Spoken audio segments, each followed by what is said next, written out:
Hello, everybody, and thank you for tuning in to the Liberty Report.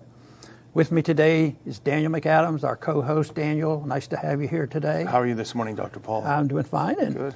We have a good program. We have a special guest, Yes, yeah. an activist, action in areas that we like, and his name is Jim. Dan McKnight. Dan McKnight. Sorry about that, Dan.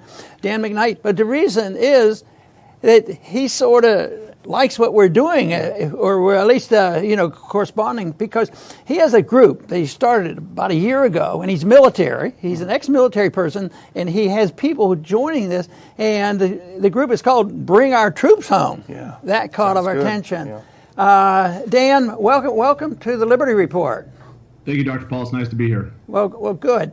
Tell us a little bit about the group. You started a little over a year ago, and you have, I guess, the veterans in the group. You know, one thing that I thought about, this may not apply to you exactly, but when I was in the presidential campaigns, frequently a lot of college kids and young people would get interested and say, okay, what do you want me to do? What do you want me to do? And I sort of, turned it back on them. I said, do whatever you want to do. I wasn't going to give them an instruction just to get their attention.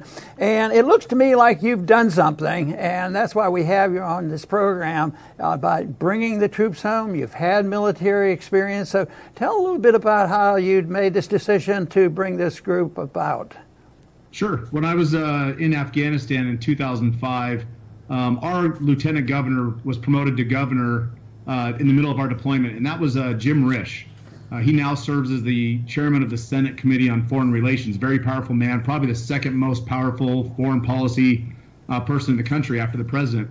But when he was our governor and the commander of the National Guard, we were serving in Afghanistan and had a very hard time getting basic supplies, uniforms, boots, gloves, goggles, things we needed to complete the mission.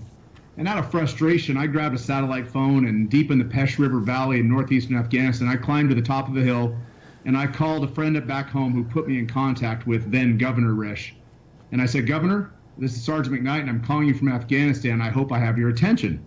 And he said, Dan, you've got my attention. What do you need? And I explained our situation. And he said, I've been the governor for about a minute. I don't really know what I can do, but I'm going to do something. And true to his word, within 48 hours, supplies were on their way to us. And my chain of command was upset, and they took away my satellite phone, but the mission went on. And I always held Jim Risch as kind of a personal hero. He was up on a pedestal of mine, and I really looked up to him. So this year, when he got promoted to the chairmanship of the powerful Senate Committee on Foreign Relations, I'd reach out to him one more time and see if he would be another.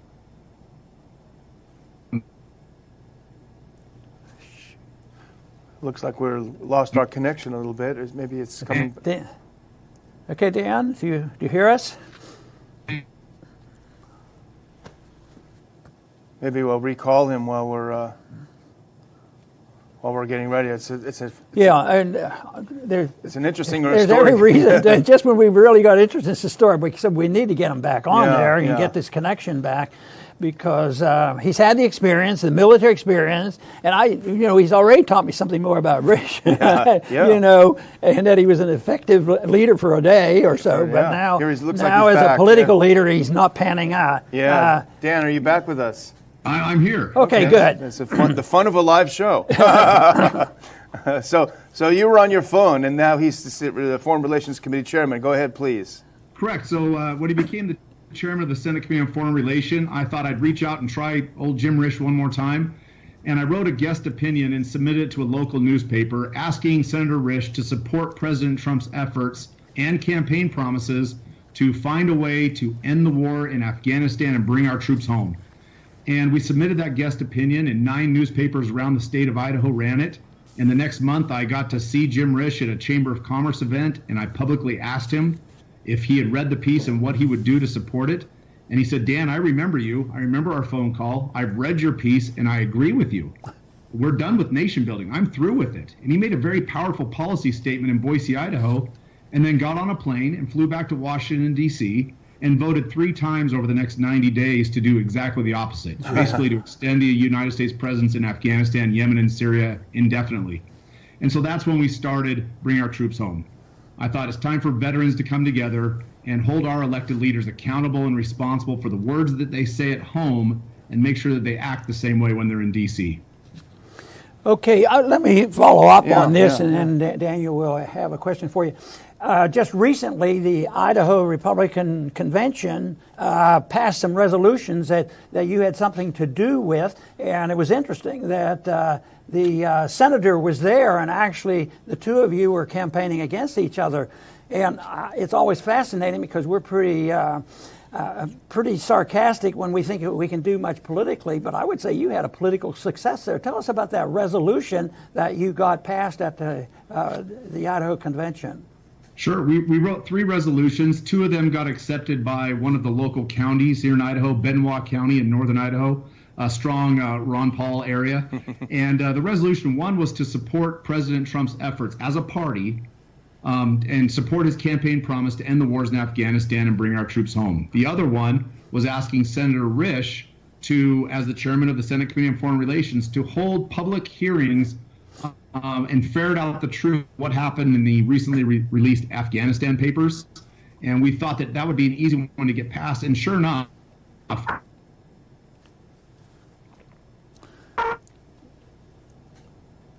well, it looks like we're having a little communications problems today, but maybe, I'm sure we can get it back on the phone, but on the line. But the Afghanistan papers is so important, and I think that is a great intro because it proved that for 18 years they've been lying to us. The Washington Post put it up there, and then it just sort of died a death. No one's talking about it, and I think Dan is back. Hopefully, the third time's a charm, and we can hear about the Afghanistan papers. Go ahead, Dan. Are you here with us? Yes, I am. I'm sorry about that. I don't know what's happening, but both resolutions passed. I don't know if you heard that portion of it before we lost our connection. Both resolutions passed. One was asking Senator Risch to hold these hearings in his committee on the Afghanistan papers and ferret out the truth like he used to do when he was the Ada County prosecutor here in Idaho, and find out who had lied to us and why American soldiers died because of those lies. And that's a pro-troop, that's a pro-military perspective. It's you don't hate the military if you want to find out if they're getting killed for any good reason. So, well, Dan, I just want to say that the founding of the group, and I'd like to hear more about. We want to hear more about you and what put you in this direction. But I would just start by saying I think it's great that there's a group, and I know that you're nonpartisan, and that's important. But a group that's not explicitly leftist, that's not left-leaning, that takes on, if not the anti-war, at least the endless deployments in useless wars overseas approach. A lot of the groups on the left we work with, and we're an ecumenical group at the Ron Paul Institute, but a lot of times they'll throw in everything but the kitchen sink, and the actual real message gets buried in a lot of other things that are completely unrelated, where we've always felt that a grand coalition, a big coalition, an effective coalition needs to have that focus on the war issue, on the issue of the troops and endless deployments overseas. So really our hats off to you for having this specific focus. Thank you. Yeah, we've tried to maintain political neutrality, but I think it's important that right-leaning, conservative-minded, liberty-focused veterans are the ones that are taking up the charge on this, because you're right, the Vietnam-era Veterans for Peace, Vote Vets, and groups like that from the left, they've been right on this issue for a long time. And the Democratic Party as a whole has kind of been, had that anti-war mentality up until recently. And so we feel like if there's going to be change, it's going to have to come from the right of center veterans. And who better to speak up on this than veterans themselves? Right. And so that's why we've really focused on that conservative mindset. When I was doing the campaigning in the presidential race, I would frequently be accused of not being a pro-American and not patriotic enough, and at times even got booed for a non-interventions policy, which I thought was very American, very constitutional, and very moral. Since you've been more active in this last year, are you getting any of that type of talk, or are people showing you the respect you deserve? Sure. Yes, we try to take that pro-Constitution approach that if it's so important that we need to dedicate American lives and treasure from the United States taxpayers to go to one of these foreign engagements, then let's go all the way.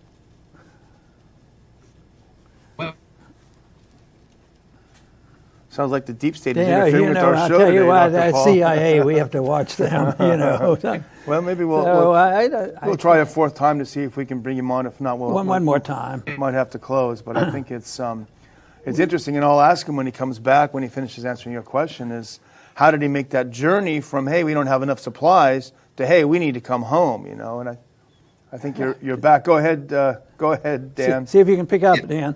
Yeah, so we try to follow that constitutional process that if war is so important, then let's not go halfway. Let's not do it with an executive power or a War Powers Act. Let's do it the right way. Authorization of use of military force is not the right way. The Constitution is very clear about this, that Congress shall have the authority to declare war. And so we try to be very careful that we're not anti-war. Nobody likes war, but if you say you're anti-war, you do come across as almost un-American to a certain segment of the population. We're not pro-war either. I will never say I'm pro-war, but if you want to send me, my friends, my brothers and sisters off to fight and potentially die, then give us the respect of a proper authorization and debate and vote in Congress and declare war, and then let us go do our job and come right back home.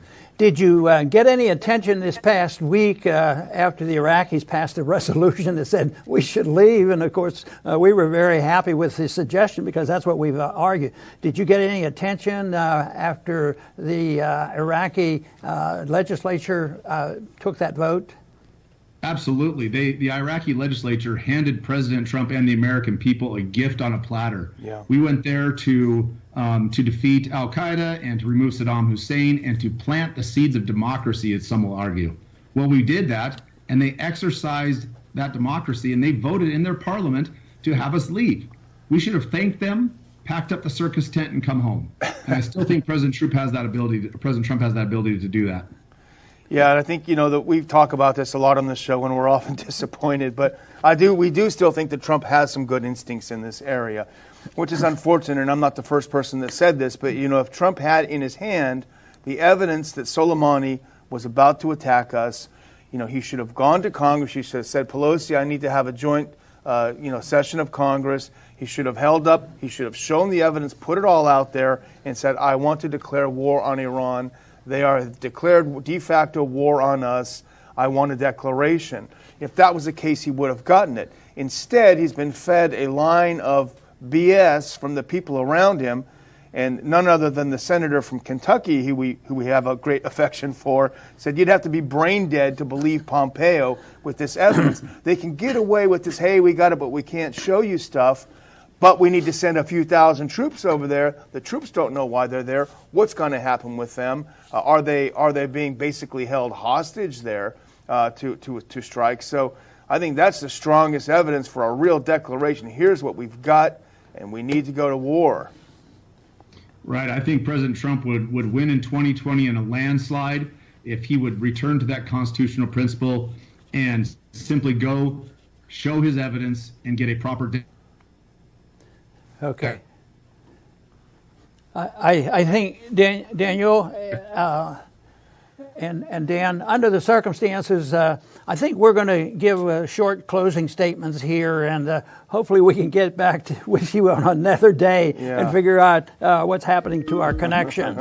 So I'm wondering what's happening to our neck. It sounds like he's back one last time. We'll see if he's. Why don't you do a closing statement, and then I'll do a brief one, and then we'll see if Dan could close it out if he's still there. I would just close with a quick question, just to know where people can find you and what are your plans for the immediate future. That would be my closing. Sure. Bringourtroopshome.us is our website. We have websites in other states, but that's our national website. There's a petition you can sign, which will put your name into our registry, and we'll be able to send you information.